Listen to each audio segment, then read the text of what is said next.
Welcome to my economics channel. This video may feel long, but if you stay until the end, you may begin to understand the true nature of interest rates and the hidden forces that shape wealth risk and human behavior. We often move through our daily lives completely unaware of the invisible strings pulling our financial decisions. Chapter 1. The Price of Time and the Illusion of Prosperity. Have you ever stopped to ponder what an interest rate truly represents? It is not merely a percentage dictated by a distant central bank. It is the universal price of human waiting, the fundamental measurement of delayed gratification. You can understand the interest rate as the inherent time cost of money. When you borrow, you steal from your future. Imagine a simplified economy where all interest rates plunge to 0%. What happens to the human mind in this environment? Anyone holding cash suddenly realizes that waiting yields absolutely no reward. Instead of saving, they rush to purchase houses, cars, and luxury bags. This frantic behavior instantly transforms the entire economic landscape around them. Simultaneously, corporations notice that borrowing carries zero cost. They eagerly expand production, hire more workers, and aggressively invest in new ventures. The person selling the house buys a car, the car salesman buys a designer bag, and the cycle of wealth accelerates. Society enters a state of euphoric activity, driven by the illusion of infinite liquidity. However, this intoxicating boom carries a hidden and dangerous consequence. As demand surges relentlessly, corporations realize they can endlessly raise prices on their goods. Raw materials like leather and machinery become increasingly expensive, forcing salaries to rise in tandem. This unstoppable upward spiral is the very definition of rampant inflation, silently eroding the foundation of wealth. To combat this destructive inflation, central banks must aggressively step on the economic brakes by raising interest rates. Short-term rate hikes shock the financial system, forcing consumers to save and corporations to halt expansion. The once booming economy cools down, revealing the fragility of debt-driven growth. The cycle of expansion and contraction repeats endlessly through time. The cost of tomorrow can never be erased, only temporarily hidden by the arrogance of today. Chapter 2. The Ancient Sin of Usury and the Commodification of Time. Before we can truly grasp modern financial markets, we must rewind the clock thousands of years.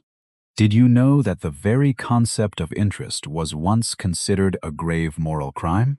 In ancient times, any return exceeding the original principal was labeled as usury, originating from a Latin word meaning to extract or exploit.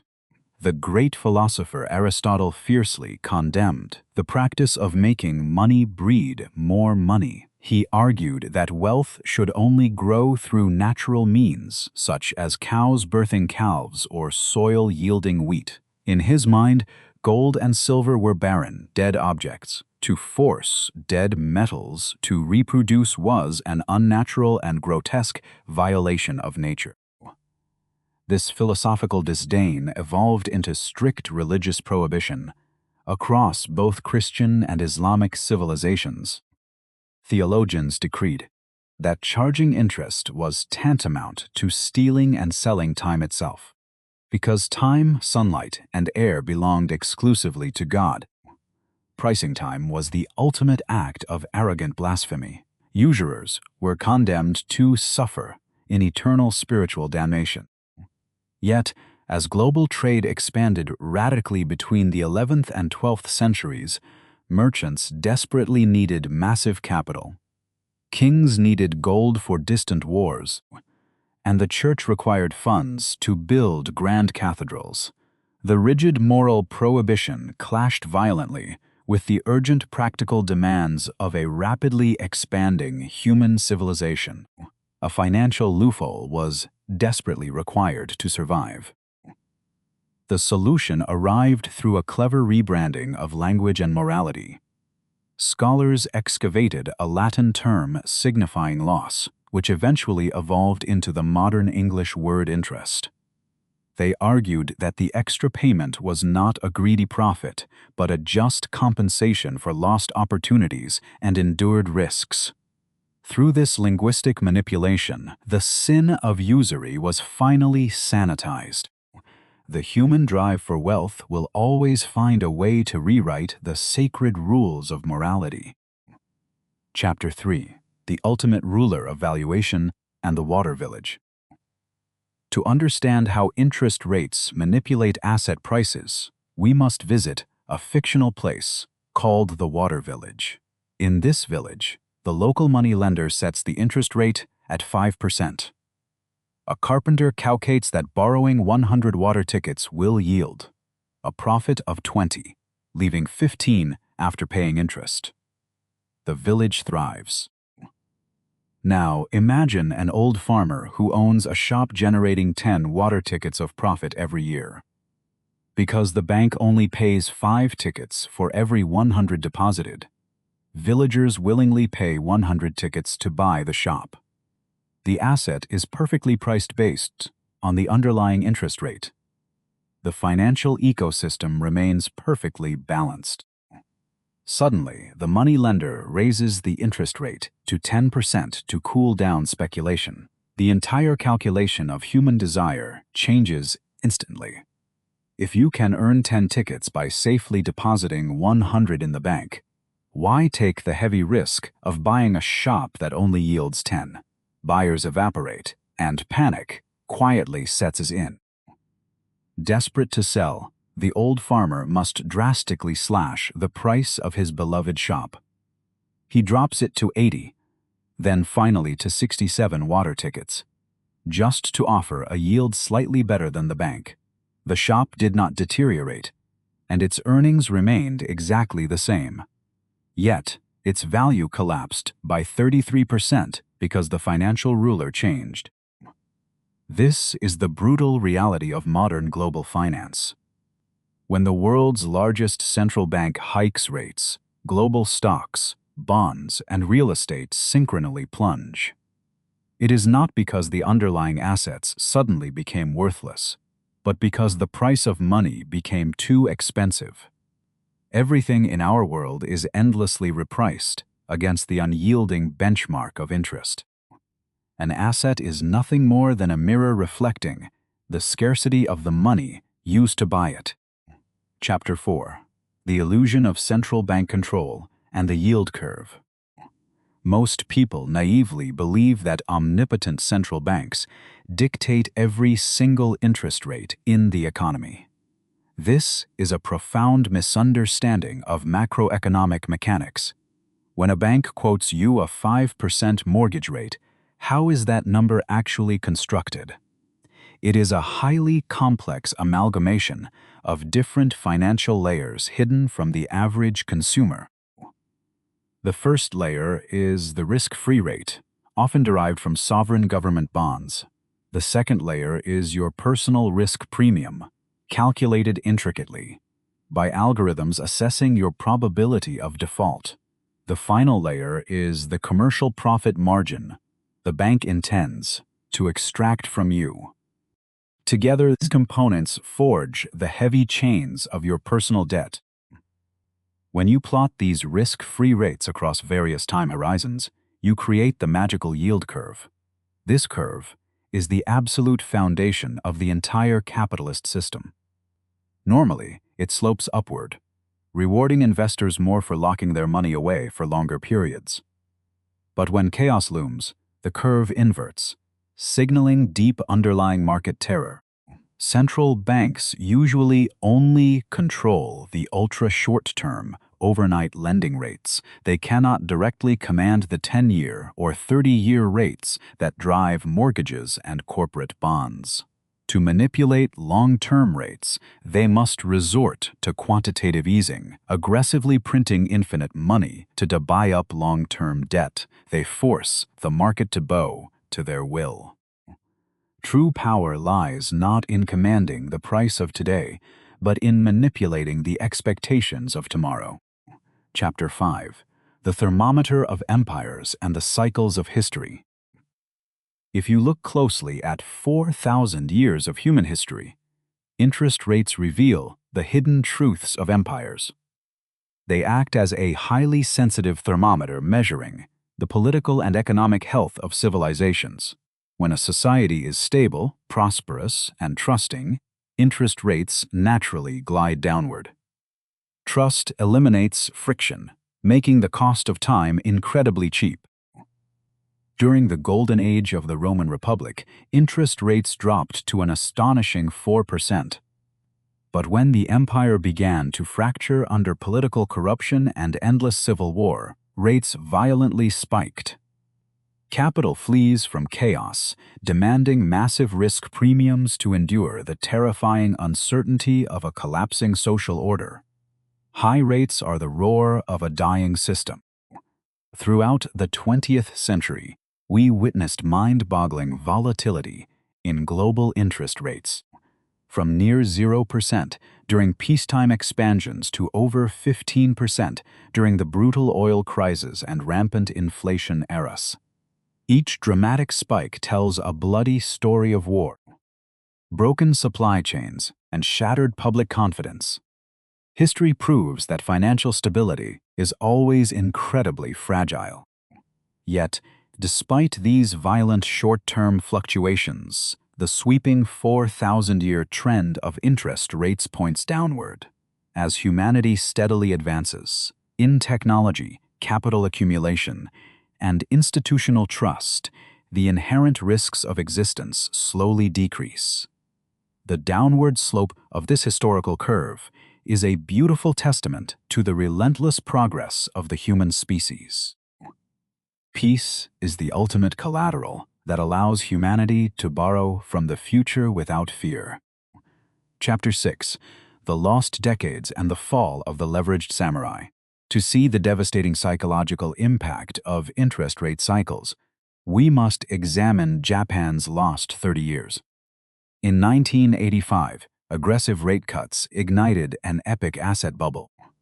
The Japanese stock market soared uncontrollably, and wealthy corporations purchased iconic trophies like Rockefeller Center. A generation truly believed that Tokyo real estate would inevitably rise forever. When the central bank violently raised rates in 1989 to crush the inflationary bubble, the abyss opened. Stock prices evaporated, companies relentlessly fired workers, and a 10 million yen apartment dropped to 3 million. Yet, the 7 million yen debt remained unforgivingly attached to the homeowner. This brutal trap created three distinct psychological archetypes of survival. The first was the leveraged samurai. Dressed in Armani suits and wearing Rolex watches, they bravely borrowed millions to buy prime real estate and overpriced stocks. When asset prices plunged, their fatal weakness was exposed.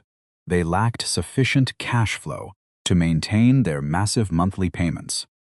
Without consistent income, their illusory paper wealth was ruthlessly liquidated by unforgiving banks. The leveraged samurai proves that in the vicious cycle of deflation, courage is worthless without liquidity. Chapter 7. The River of Liquidity and the Wisdom of Mrs. Watanabe. Watching the samurai perish in financial ruin, the second archetype emerged, Mr. Ostrich.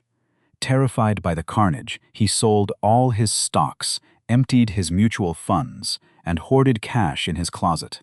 He swore a solemn oath to never incur debt again. While he safely survived the liquidations, his extreme conservatism blinded him to the new era. As Japan slashed interest rates toward 0% to revive the comatose economy, bond prices surged massively. Mr. Ostrich completely missed the epic 30-year bull market in sovereign debt because he feared the financial system. His hoarded cash did not disappear, but it completely lost its ability to grow and compound in a rapidly evolving world. The third archetype achieved legendary status, the astute Mrs. Watanabe.